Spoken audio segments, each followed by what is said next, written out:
Hello. Welcome to the Hall of Racist Antiques. Well, perfect timing.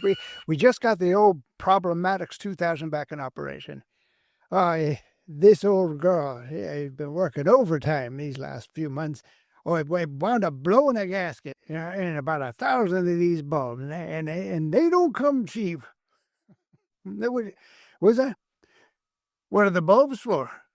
No, but long story long, when we grade items for their racist qualities, you can tell how deep the racism go by how strong the light is. And the brighter the light, the more racist the thing is. You didn't come in here to hear me prattle on about German watchmakers in Nuremberg. You came in with something to get graded for racism. So let's see what you got. Oh, wow, it's been a while since I've seen one of these. Yeah, this here is one of them IQ tests.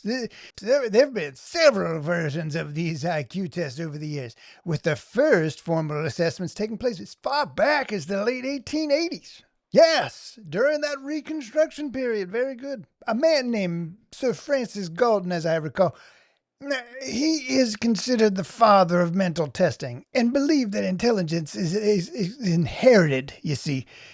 Now, his other claim to fame was being the originator of eugenics. Now, let's just put a pin in that one for now.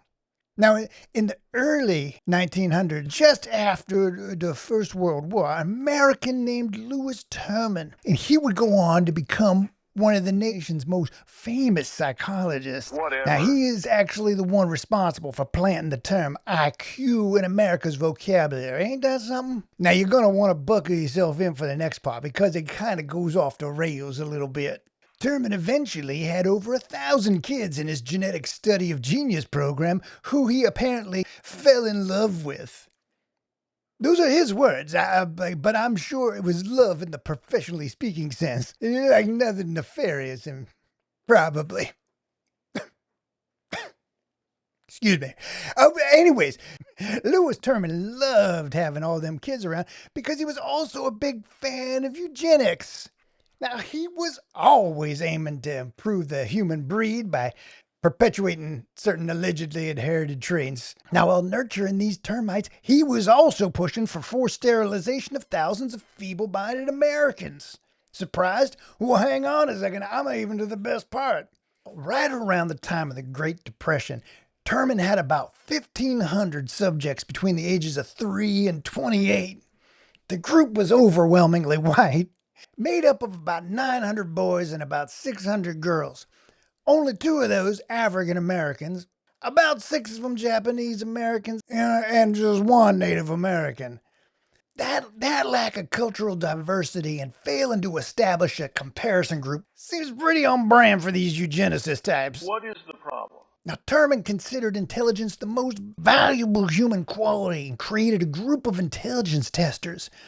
A group that included many eugenicists. Why are we coming back to that all the time? What is that? These testers were meant to bring his IQ test outside of the schoolhouse and into the military. IQ scores would dictate not only what kind of an education a person received, but what kind of work he or she could get. What? The most important and rewarding jobs in business, academia, and government would go to the whitest and brightest citizens, while people with very low scores, under about 75, would be institutionalized and discouraged or prevented from having children.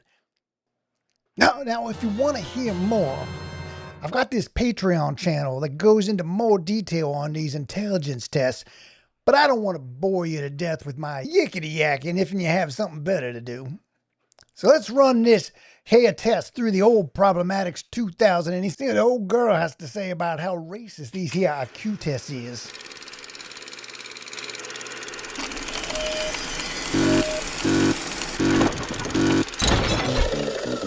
Whoa!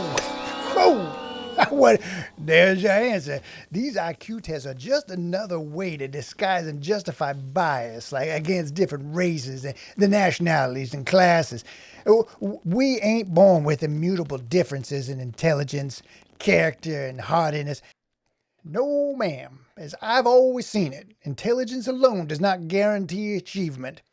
But then, you don't have to be a genius to figure that out.